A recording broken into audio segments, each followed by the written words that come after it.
When it comes to finances, we all have one goal in mind, and that's retirement.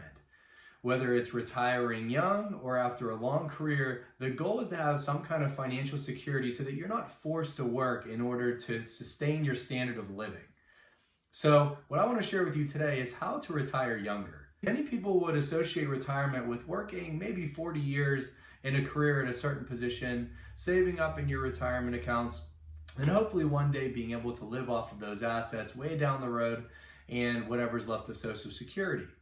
Now, this, of course, is a tried and true way of reaching retirement, and many people will end up taking this route, and there's nothing wrong with that. But in order to retire earlier, I'm going to take you through a blueprint that has helped me get to a point where I have reached financial security and been living off my investments the past couple years. The first is having income. You need to have a certain amount of income that you can actually set aside extra cash in order to make investments to potentially live off of. Of course, learning and understanding the ins and outs of investing and different strategies and businesses and approaches to investing is important throughout your whole career. You should always be learning. But before you could really invest, you have to have the capital to do so. And you don't want to dip into savings that you may need, whether it's for repair on your house or for a vehicle expense or medical expense or anything else that pops up. You want to make sure you have that safety net. So how do you get the extra capital to actually start investing and get closer to retirement? We have to have a higher income. So there's a few different ways of doing so. One is, of course, you could work extra hours, take a second job. You could save literally everything and live broke, which I've done. Or you can work on your skills and try to get to a point where you're more valuable to society as far as financially, and where you can dictate a higher wage, make more money as an independent contractor, or even build a business off of those skills and make unlimited income potential. So this is the first step to actually generating 6- and 7-figure incomes, which is what you'll need to retire younger. So in order to do so, you got to work on anything from certifications, additional schooling, constantly networking and learning from people who've already built what you want to accomplish. And of course, getting into the rooms where you can actually add value to somebody who's capable of writing a larger size check for your services. Now, this can be either through online courses, going back to college, getting different certifications from passing exams, depending on what industry you're in, but basically creating more value and getting yourself in a position where you're more presentable for people in your services is going to be crucial to building a higher income.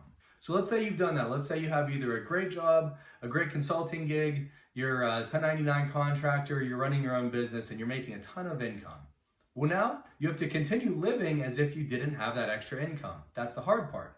Normally people, once they start making good money, they'll immediately go out and buy designer shoes, get a nice car, try to buy a bigger house, take on extra debts, do things to basically step up their lifestyle.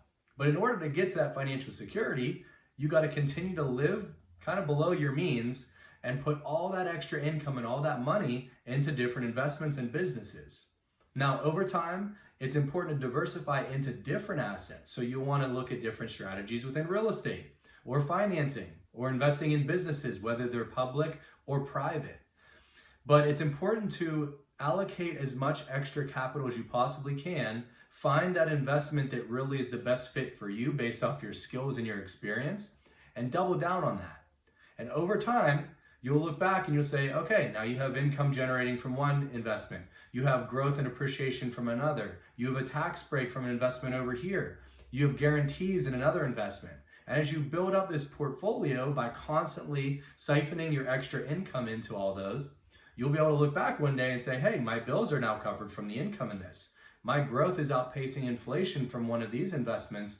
And now I'm continuing to generate more and more wealth, combining all these things with your income. Once you get to that point, that's the perfect stage. You can decide, do you want to continue working really hard and use as much extra income to keep growing? Or do you want to take a step back and live more passively off your investments? Regardless of what you choose, I know this is a daunting task and it's not easy, and it's definitely not a get-rich-quick scheme. You're not going to do this in the next year or the next couple years. This is a long process. But just to summarize and break it down, focus on building up your skills, your specializations, and become as valuable as possible so that you can increase your income and what you charge people. Then, continue to stay disciplined and focused. Use that extra income to invest in as many different assets as you can. Find the one that you're best at evaluating and managing and analyzing, and double down on those. Once you get to a point where your passive income can take care of your active income, well, then you've reached financial security and you can decide how far you want to go.